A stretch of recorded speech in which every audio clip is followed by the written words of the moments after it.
This video is for you if you are fighting with a tendency to turn away from yourself whenever you're not feeling well. This tendency can make life a lot harder for you, especially when you're already having a hard time. Life can get difficult, and that's unavoidable. And when you are unable to be on your own side, when you're down, when you're not capable of performing at your usual capacity, and you just kind of get in this place of beating yourself up and then beating yourself up for feeling bad, and then it's just like this vicious cycle where you're feeding into this vicious self-inflicted cruelty, and it makes the contractions of life, which are a natural part of the cycle of expansion and contraction, it makes the cycle a lot harder and a lot stickier and a lot more difficult to move through. Because we have this tendency to kind of see life as something that we do, something that we conquer, something that we move through with our actions and our decisions and our hard work and effort and achievements and things that we produce and our productivity. When actually, if you are aligned with this spiritual journey, with this healing journey, as you go on and continue to shed these layers, it becomes more clear that life is less about gripping and controlling and needing things to go your way, and more about letting go of control and what you don't need and what weighs you down, and grounding into this kind of position of observing what is going on, witnessing the circumstances of your life continue to change and shift all around you as you move through these natural cycles of expansion and contraction.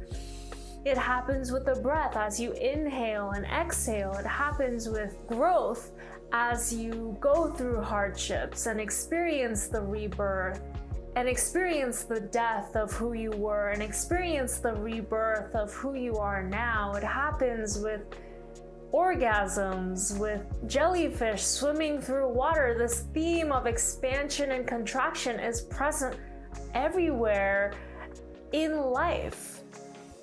You need to be able to contract in order to expand, in order to contract and expand, and so on and so forth. And what's really important to keep in mind is that this contraction is part of the expansion. So how can you give yourself more ease and more grace as you move through these inevitable contractions?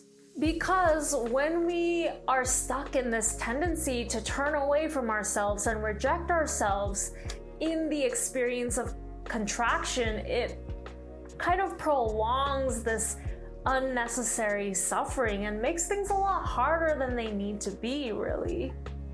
And the thing is, so many sensitive people have this experience of this challenge of being on our own side when things get difficult, when things get dark and heavy and confusing, precisely because our caregivers, most likely our parents, but maybe it was someone else for you, your caregivers were not resourced enough within themselves to accept you exactly as you were as a child. So when you weren't shown compassion and acceptance and care as a child, when you were low, when you were sad, when you were angry, when you weren't in an ideal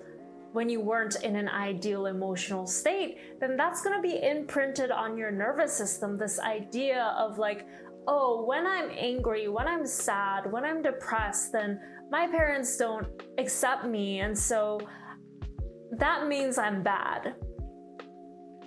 When it couldn't be further from the truth. Feeling low, feeling sad, feeling tired, feeling drained, feeling less capable of doing things than you normally are isn't a sign of weakness. It's not a sign that there's something wrong with you, that there's a defection. There's something defective. Instead, it just means that you're human, you're alive. You go through these natural cycles of feeling better, not feeling great, feeling better, not feeling great, and it's just natural, it's not personal, it doesn't mean anything bad about you. So when our caregivers themselves were not able to hold the whole spectrum of their own emotions and honor the whole spectrum of their own emotions, it's very likely that they weren't capable of teaching you to do the same.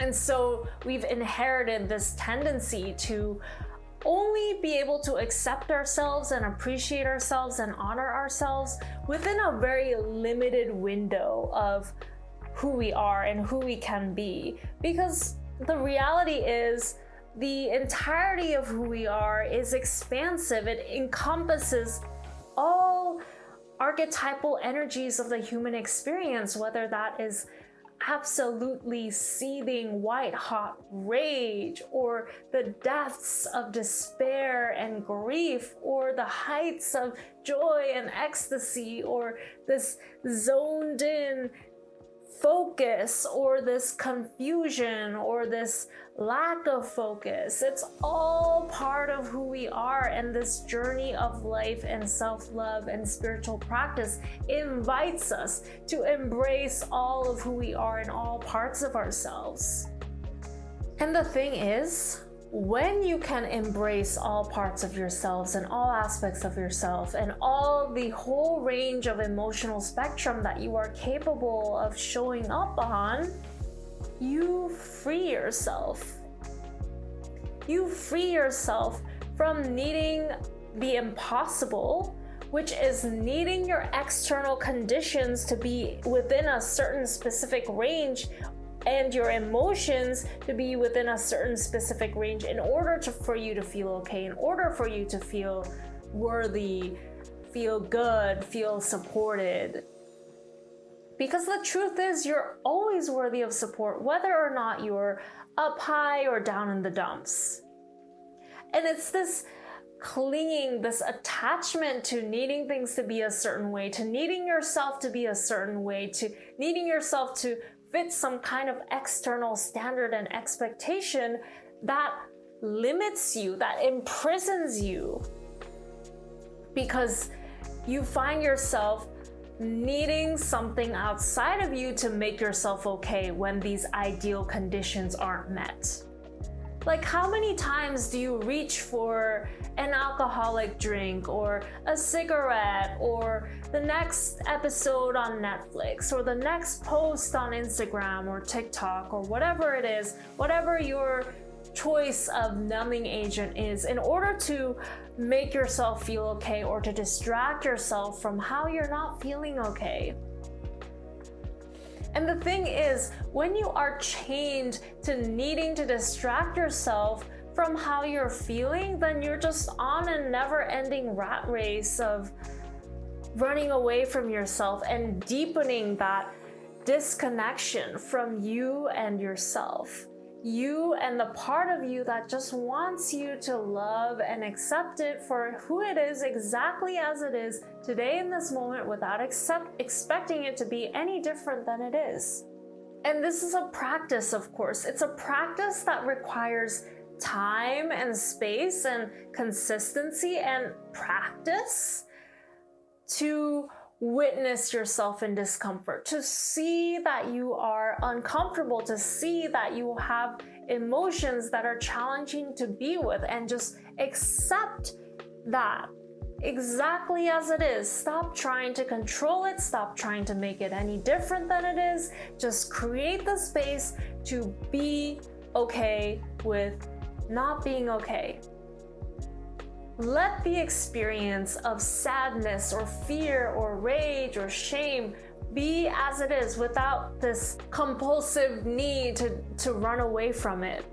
And also include that compulsive need to run away from it in your conscious awareness, in your acceptance, and love that need to run away from that difficult feeling as part of what kept you safe, part of what helped you survive in a world where it wasn't safe to feel certain kinds of emotions. happens.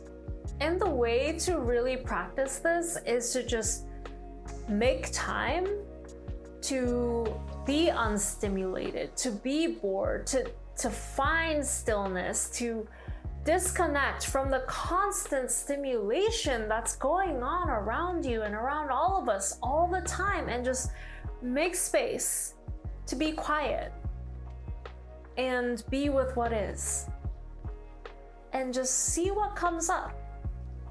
Now, the thing is, you don't have to do anything about what comes up.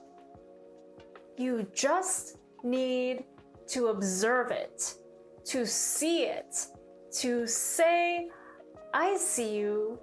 I see that you've been feeling scared of something going wrong, and you're feeling all these needs to distract yourself and to fix it and to control it and to make sure that nothing bad happens, and to just see that you're having this experience without judging yourself, without forcing yourself to immediately let go of this tendency even of trying to control what's outside of you, but just witnessing that you are having this experience of wanting to control what's outside of you, and accepting that experience exactly as it is, exactly as you are, exactly how you feel in this moment, with complete and utter honesty. Can that be okay? Can it be okay that you feel so angry about something without needing to take action on that anger? Can it be okay to feel that grip of shame and fear and repulsion at yourself, and just see that emotional experience as it is, welcome it in, just like the poem about the guest house by Rumi, just opening your doors, opening your conscious experience to all of these different emotions that come to visit us, because again, we recognize and ground in the truth that contraction and expansion and contraction and expansion are the cycle of life, of conscious experience, and it's temporary. When we can let go of needing to be attached to a certain quality of experience, we liberate ourselves from needing things to be any different than they are. We ground into the sense of acceptance of this present moment exactly as it is, exactly as who we are and where we are today, and that is such an amazing feeling. Because when you get to this place of feeling okay, even when you're not okay, even when you are suffering, when you're in pain, and you recognize that you deserve love, you deserve comfort, you deserve care, especially when you are in this space of pain and suffering and darkness, you start making decisions to support yourself in this pain. Like, how can I make sure that I have tea and tissues and a warm blanket, instead of sitting at your desk and forcing yourself to get things done one after another to distract yourself from this feeling of pain, or like needing to be productive in order to be worthy when you're in pain.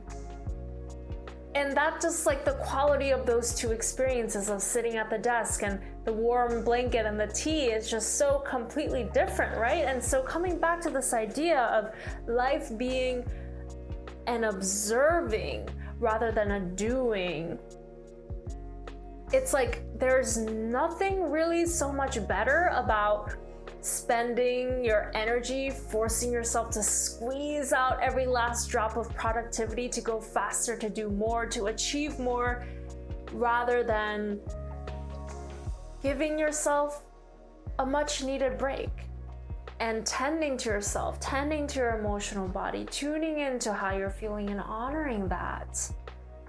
And when you can align yourself with that place of being honest with yourself about how you feel and honoring what messages you receive from how you're feeling, then it's a lot easier to connect with this sense of purpose and joy and meaning in our lives, and really just ground in a sense of true and deep peace and acceptance and love and compassion. And of course, all of these things kind of tie into one another, and it's not everything that you need to take care of individually, but the more that you tug on one of the strings, the easier that those neighboring strings come together to form that beautiful tapestry that you're weaving with your life force energy. So just all this to say, honor how you feel. Be kind to yourself.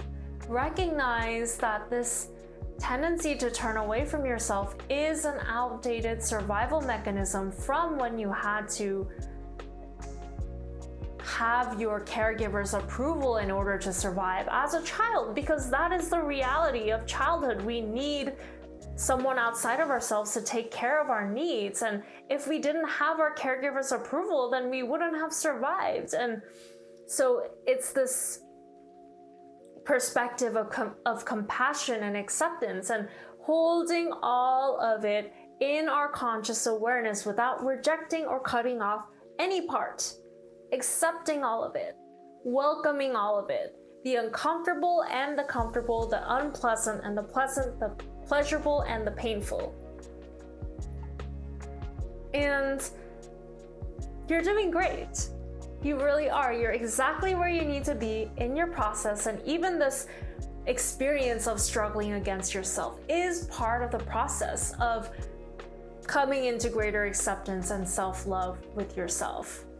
If you enjoyed this video, please leave me a comment. I always love hearing from you. Please like the video, share the video with someone who could use it.